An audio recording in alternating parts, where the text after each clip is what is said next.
Nasa Amerika na si Pangulong Ferdinand R. Marcos Jr. para dumalo sa 30th APEC Summit. Pero bago pa man magsimula ang pagpupulong, sinilip muna ng Pangulo ang Filipino community doon. Yan ang ulat ni Alan Francisco live mula sa San Francisco, California. Alan. Aljo, kahapon umalis dyan sa Pilipinas si Pangulong Ferdinand R. Marcos Jr. patungo nga rito sa San Francisco, California sa Estados Unidos kasama ang kanyang Philippine delegation. At kasama rin, Aljo, ang media sa eroplanong sinakyan ng Pangulo kung saan higit sa 12 oras ang naging biyahe mula dyan sa Pilipinas patungo rito sa Amerika. At pagkarating nga kanina ni Pangulong Marcos, una niyang aktibidad ay ang pagpunta at pagkumusta sa Filipino community. Pagkalapag sa San Francisco International Airport, diretso agad sina Pangulong Marcos, First Lady Liza Marcos, at ang Philippine delegation sa San Francisco Conference Center para sa Filipino Community Event. Nasa 1,000 mga kababayan natin ang naghintay para makita si Pangulong Marcos.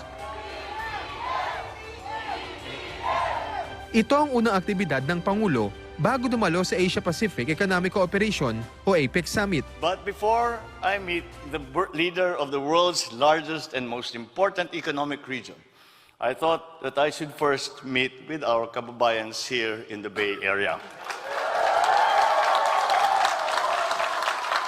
Kumusta po kayo? At para sana naman naging maayos ang inyong pagbiyahe rito at maraming salamat at nakahanap kayo ng oras upang kami para makapiling namin kayong lahat.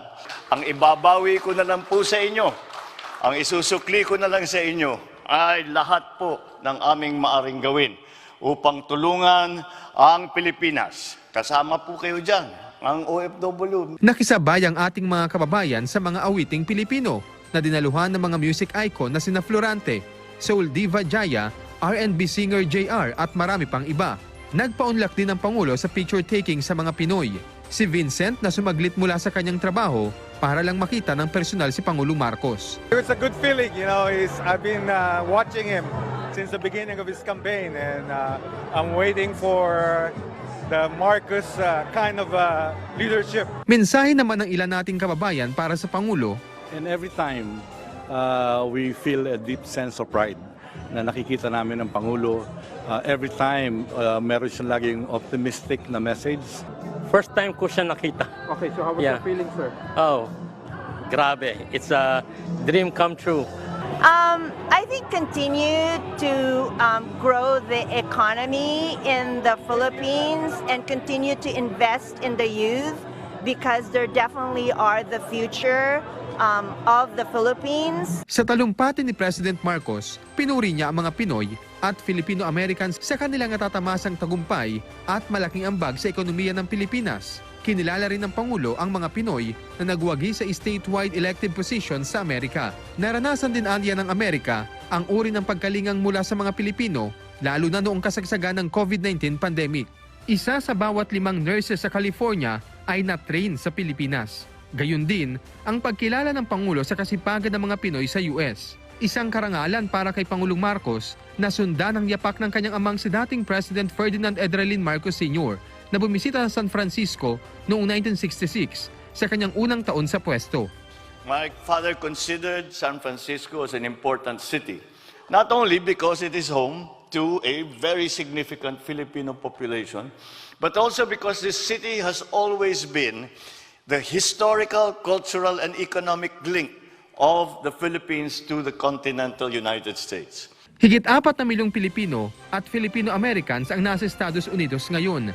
Simula noong 1989, ang bansa ay isa ng aktibong miyembro ng APEC dahil ayon sa Pangulo, naniniwala ang Pilipinas na magapaunlad na ekonomiya ang isang integrated at inclusive na Asia-Pacific region. 2 beses nang nag-host ang Pilipinas ng APEC, noong 1996 at 2015. At ngayong sa San Francisco idinaraos ang APEC na kilala bilang sentro ng teknolohiya at innovation, inaasahan ni President Marcos na makapaghihikayat ito ng mga pamumuhunan at magpapataas ng foreign direct investment sa bansa. Investments from the United States have seen an upward trend of $6.2 billion in 2022, or a 15.7% increase from 2021. In addition, California is an important trade and investment partner of the Philippines. Our country is also important to the state as it has been the most popular destination for greenfield investment from our country.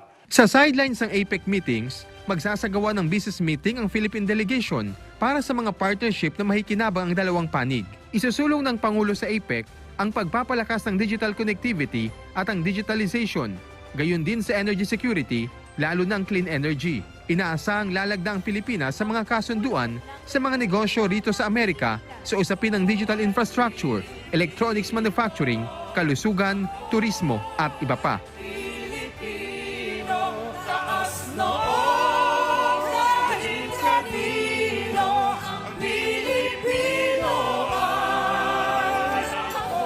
Aljo, ilan pa sa mga mahalagang usapin na tatalakayin sa APEC Leaders Meeting na ito ay yung tungkol sa hidwaan ng Israel at Hamas, gayon din yung usapin sa South China Sea. Matapos nga, Aljo, yung pagdalo ni Pangulong Marcos dito sa APEC Leaders Meeting, magutungo naman siya sa Los Angeles at sa Honolulu sa Hawaii para naman sa kanyang working visits. Live mula rito sa San Francisco, California, Aljo. Alright, maraming salamat, Alan Francisco.